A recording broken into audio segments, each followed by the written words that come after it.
The political crisis in Rivers State has assumed a new dimension as members of the State House of Assembly commence process for the impeachment of the governor, Simlai Fubara. The Assembly on Monday filed a notice of impeachment against embattled Governor Fubara and his deputy Ngozi Ordu. The letter, which was dated Friday, March 14, 2025, was released on Monday morning, March 17, 2025. The letter accused the governor of gross misconduct in the performance of the functions of the office of the governor. A separate letter was directed to the deputy. The letter accused the governor of spending public funds contrary to Section 120, 121, and 122 of the Constitution. The date on the letter cited by Clearview News Desk indicates that the decision had been taken since Friday. Should the governor and his deputy be successfully impeached, Amerelu, the speaker, would be by law be sworn in as acting governor, thereby fulfilling the vow of the FCT minister Yesem Wike to uproot the governor. Filled with patriotic zeal and passion for promoting genuine unity, peaceful coexistence and progress of Nigeria, a non-governmental organization, the National Transformative Initiative for Reconciliation and Forgiveness, has pleaded with President Bola Tinubu to, as a matter of urgency, save the image of Nigeria by wading into the ongoing drama at the Red Chamber between the Senate President Godswill Akpabio and the lawmaker representing Kogi Central in the National Assembly, Natasha Akpoti-Uduaghan. Speaking at a press conference in Abuja, Nigeria's capital, the Executive Secretary of the National Transformation Initiative for Reconciliation and Forgiveness, Yusuf Ibrahim, urged President Tinubu to invite both parties for dialogue to ensure a truce is reached and save Nigeria's image from further ridicule. Clearview News' Imofonokon has the details. It's no longer news that the Senate had suspended Senator Natasha Akpoti-Uduaghan for 6 months for violation of the Senate Standing Rules 2023 as amended, and also for bringing the presiding officer and the entire Nigerian Senate to public ridicule. Natasha's suspension came days after she submitted a petition against Akpabio for sexual assault and other allegations, claims the Senate President has strongly refuted. However, on Tuesday, March 11, the suspended Kogi senator took her case to a global stage.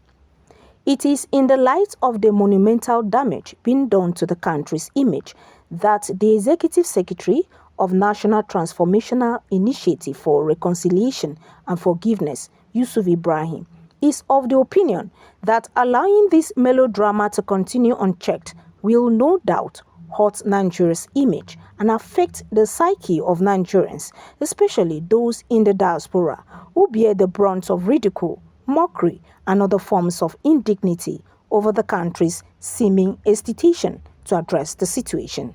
In view of the collateral damage being done to the image of the entire country, we want to use this medium to appeal to Mr. President, as father of the nation, to call all the parties to order. In this guise, the institution must be protected from the rages of political misadventures and superiority scheming from any quarters.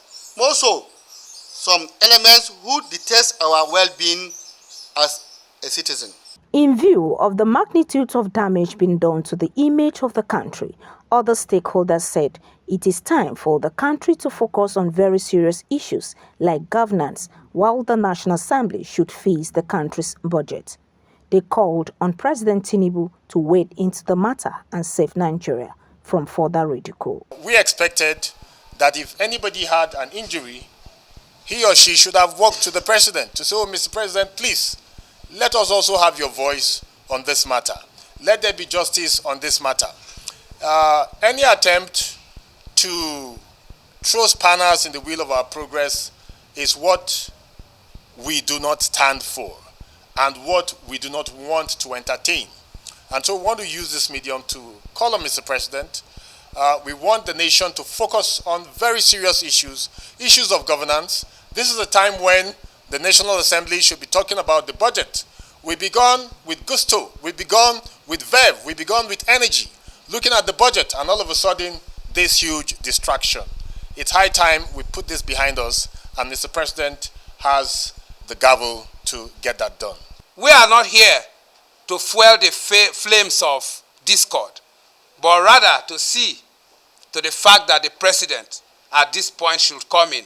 Most importantly, that this issue have escalated beyond the shores of Nigeria to international conferences. And like Martin Luther King Jr. would say, he said, we all are caught in an inescapable network of mutuality, tied in a single garment of destiny.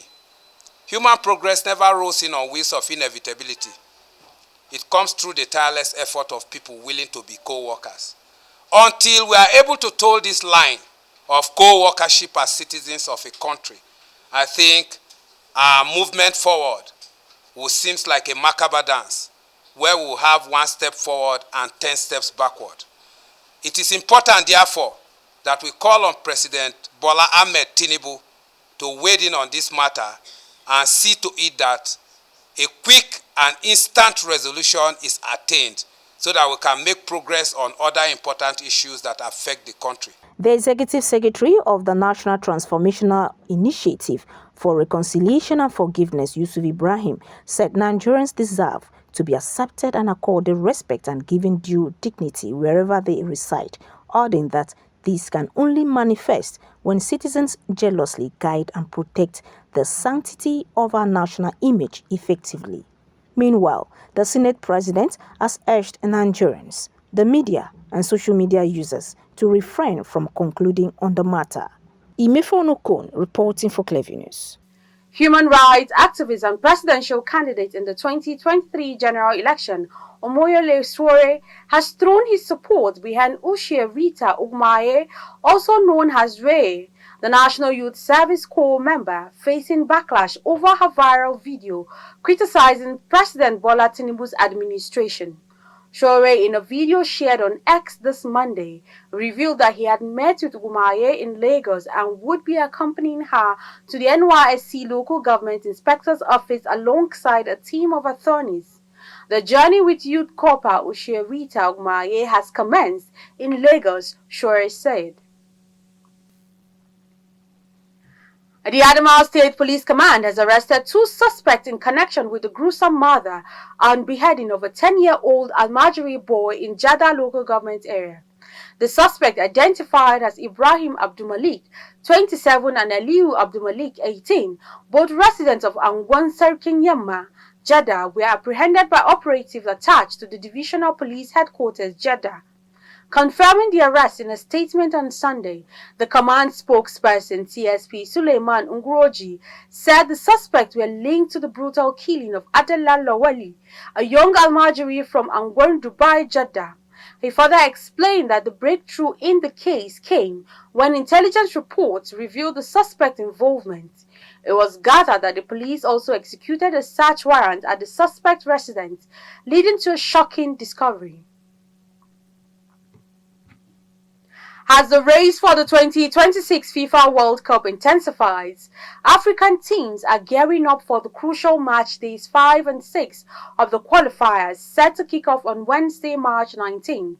With 9 group winners guaranteed automatic qualification for the tournament in the United States, Canada and Mexico, and 4 best runners-up vying for a playoff spot, every match is set to be decisive.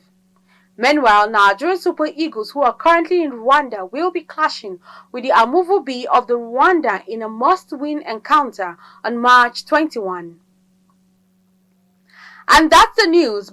You can follow up on latest events and happenings around you via our social media platforms on Facebook, Instagram, and YouTube at Clever News Dex, or via our handle on X, formerly known as Twitter at Clever Online. Many thanks for watching. I am Florence Joshua. Bye for now.